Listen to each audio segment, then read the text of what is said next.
ماہ ربیع الاول شریف کی 8 تاریخ کی مناسبت سے 8ویں سپارے کی سورۃ انعام کی آیت نمبر 160 جو کہ آپ نے سماعت فرمائی ہے، اللہ پاک نے اس آیت مبارکہ میں ارشاد فرمایا ہے، من جاء بالحسنات فلہ عشر امثالہا، جو کوئی بندہ اللہ کی بارگاہ میں ایک نیکی لے کر حاضر ہوگا، اللہ اس کو ایک نیکی کے بدلے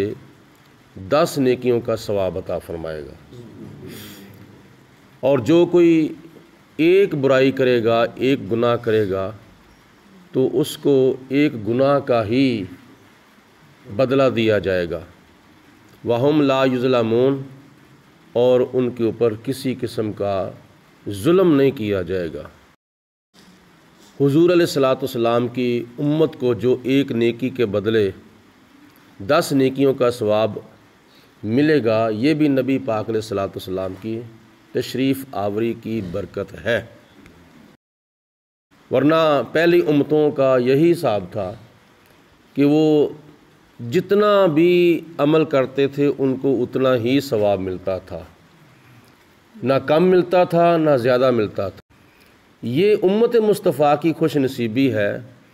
کہ اللہ پاک نے حضور علیہ الصلوۃ والسلام کی تشریف آوری کی برکت سے ایک نیکی کے بدلے 10 نیکیاں جو ہیں وہ اللہ کی طرف سے عطا کی گئی ہیں، اور بعض مقامات پر قرآن پاک میں تو آتا ہے کہ اگر کوئی بندہ ایک نیکی کرتا ہے، اللہ اس کو 700 گنا زیادہ اجر اور ثواب عطا فرمائے گا، 700 گنا، یہاں تک کہ نہیں بلکہ واللہ یضاعف لمن یشاء، اگر کوئی بندہ زیادہ اخلاص کے ساتھ نیکی کرتا ہے، اللہ اس کو 700 گنا سے بھی زیادہ اجر اور ثواب عطا فرمائے گا۔ یعنی عبادت کی اگر ایک نیکی کی جائے تو اللہ تعالیٰ اس کو 10 نیکیوں سے لے کر 70 نیکیوں تک ثواب عطا فرماتا ہے۔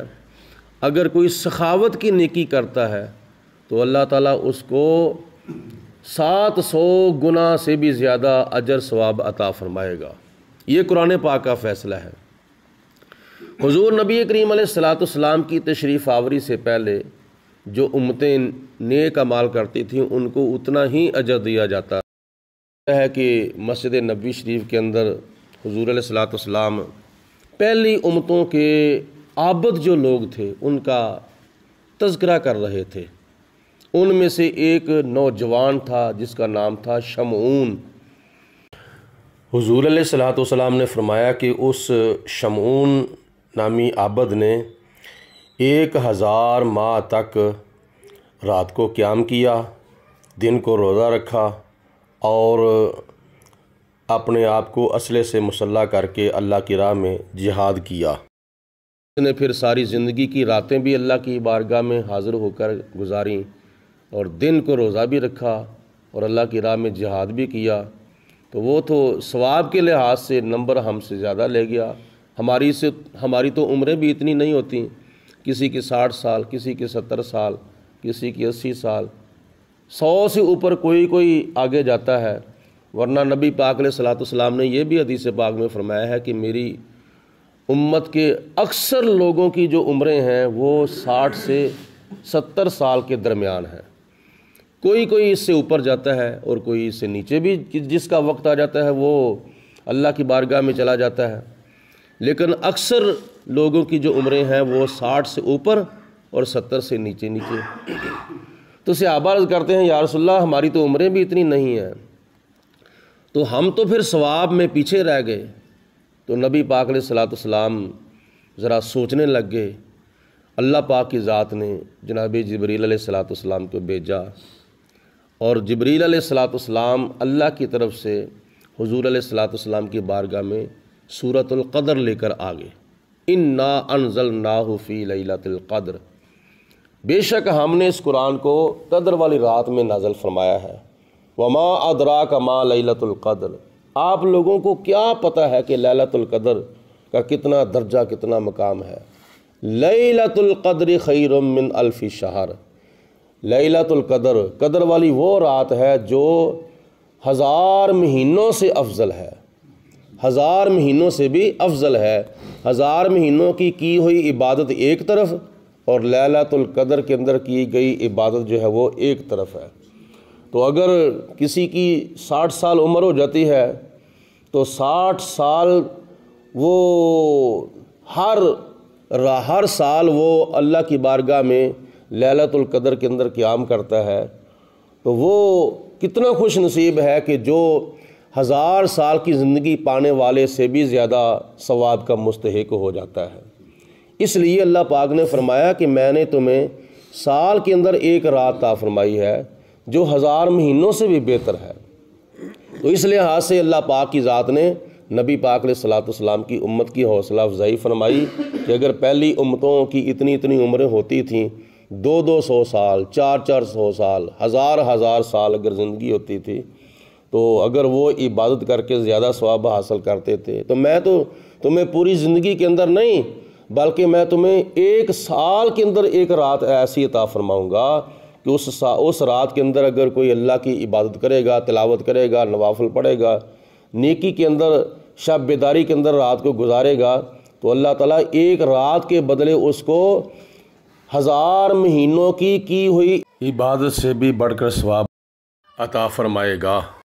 تو اگر لیلۃ القدر کا یہ مقام ہے جس کے اندر قرآن آیا ہے،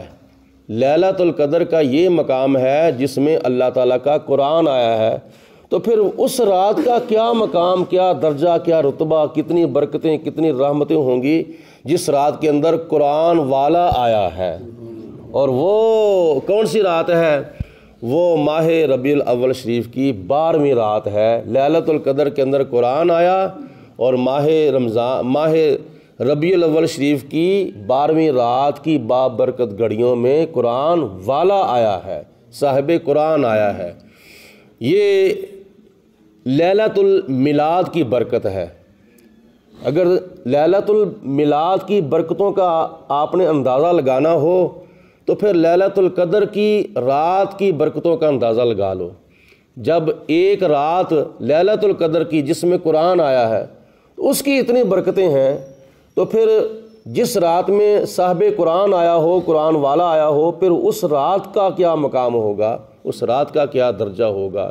وہ رات آ رہی ہے جمعے والے دن اور ہفتے والے دن کی درمیانی رات، جمعہ اور ہفتہ